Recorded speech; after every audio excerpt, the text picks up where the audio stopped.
Declaration రగడపై దేవాదాయ శాఖ మంత్రి ఆనం స్పందించారు. జగన్ డిక్లరేషన్ ఇవ్వాల్సిందేనని ఆనం తేల్చి చెప్పారు. అయితే జగన్ డిక్లరేషన్ ఇవ్వరని టీటీడీ మాజీ చైర్మన్ భూమన స్పష్టం చేశారు. భూమన వ్యాఖ్యల తర్వాత మంత్రి ఆనం క్లారిటీగా చెప్పారు.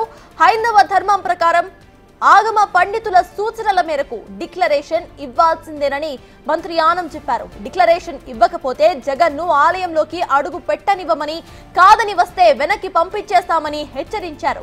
సంతకం పెట్టమంటే ప్రభుత్వం చూస్తూ ఊరుకోదని, ఎంత పెద్దవారైనా సరే డాక్యుమెంట్ మీద సైన్ చేయాల్సిందేనని అన్నారు. అలా కాదంటే చట్టపరమైన చర్యలు తప్పవని అన్నారు మంత్రి ఆనం. హైందవ ధర్మంలో డిక్లరేషన్ ఒక ప్రక్రియ అని గుర్తు చేశారు. కూటమి ప్రభుత్వం ఆలయ నిబంధనలకు కట్టుబడి ఉందని అన్నారు.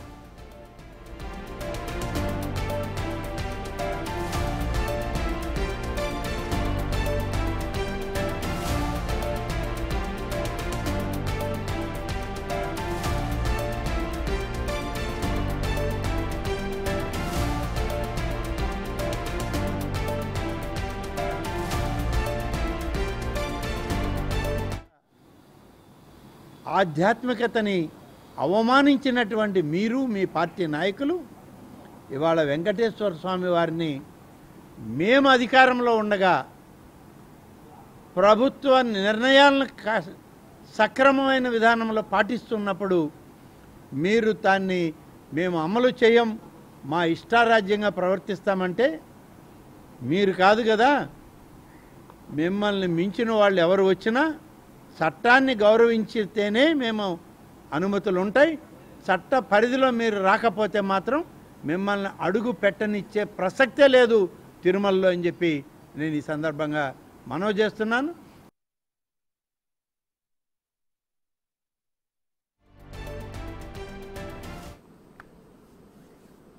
ఇప్పటికే ఇదే అంశంపై పూర్తి డీటెయిల్స్ ను మా ప్రతినిధి దామోదర్ అందిస్తారు. దామోదర్, చెప్పండి, ఇటు వైఎస్ జగన్ డిక్లరేషన్ మీదే మొత్తం ఏపీ రాజకీయాలు తిరుగుతున్నాయి. అసలు అక్కడ హాట్ టాపిక్ గా కూడా నడుస్తోంది. ఇప్పుడు వైఎస్ జగన్ అటు డిక్లరేషన్ ఫామ్ పై సంతకం పెడతారా, సంతకం పెట్టరా, ఆయన తిరుపతికి ఎప్పుడు రీచ్ అయ్యే అవకాశం ఉందనుకోవచ్చు? ప్రెసెంట్ అప్డేట్స్ ఏంటి?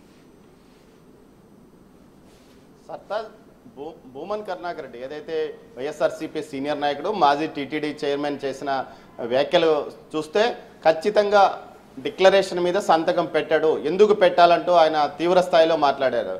అయితే ఖచ్చితంగా ఏదైతే వైఎస్ జగన్మోహన్ రెడ్డి మాత్రం డిక్లరేషన్ మీద సంతకం పెట్టకుండానే ఆయన తిరుమల శ్రీవారి దర్శనానికి వెళ్ళనున్నాడు. అయితే ఈ నేపథ్యంలో దేవాదాయ శాఖ మంత్రి ఆనం రామనారాయణ రెడ్డి మాత్రం ఖచ్చితంగా అందరూ చట్టాన్ని గౌరవించాలి, డిక్లరేషన్ మీద సంతకం పెడితేనే ఆలయంలోకి అనుమతిస్తామంటూ చెప్పడం విశేషం. మొత్తం మీద అయితే టీటీడీ అధికారులు మాత్రం డిక్లరేషన్ అడిగే అవకాశం ఉంది. అది పెడతాడా లేదా అనేది వారి విజ్ఞతకే వదిలేయాలంటూ టీటీడీ అధికారులు అనుకున్నట్టు తెలుస్తుంది. మొత్తం మీద అన్యమతస్థుడైన జగన్మోహన్ రెడ్డి ఖచ్చితంగా డిక్లరేషన్ మీద సంతకం పెట్టే లోపలికి వెళ్లాలంటూ దేవాదాయ శాఖ మంత్రి ఆనం రామనారాయణ రెడ్డి చెప్తున్నారు. చట్టాన్ని ప్రతి ఒక్కరూ గౌరవించాలి, చట్టాన్ని ధిక్కరిస్తే కఠినంగా చర్యలు తీసుకుంటామని కూడా ఆయన మీడియాతో చెప్పాడు.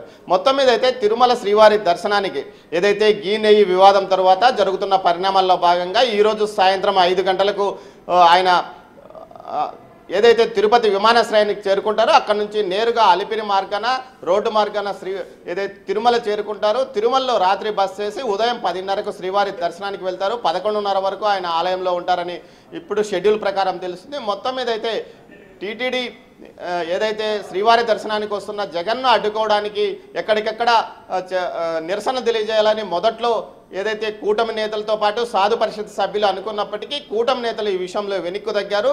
ఏదైతే అడ్డుకోవడం వల్ల జగన్మోహన్ రెడ్డికి పబ్లిసిటీ వచ్చే అవకాశం ఉందని భావించారో లేక మరో కారణము కానీ ఏదైతే అధినేత చంద్రబాబు నాయుడుతో పాటు అదేవిధంగా డిప్యూటీ సీఎం పవన్ కళ్యాణ్ సూచనల మేరకు వారు పూర్తి స్థాయిలో ఈ నిరసనల కార్యక్రమాన్ని రద్దు చేసుకున్నట్టు తెలుస్తుంది. మరోవైపు ఏదైతే సాధు పరిషత్ సభ్యులు మాత్రం తమ నిరసనను అలిపిరి సర్కిల్ వద్ద తెలియజేస్తామంటూ ఇప్పటికే భీష్మించి కూర్చున్న పరిస్థితి. మరోవైపు జగన్మోహన్ రెడ్డి పర్యటన యథావిధిగా కొనసాగుతుంది. అందుకు తగ్గట్టు ఏర్పాట్లు పోలీసు అధికారులు ఇప్పటికే తీసుకున్నారు. సర్తాజ్.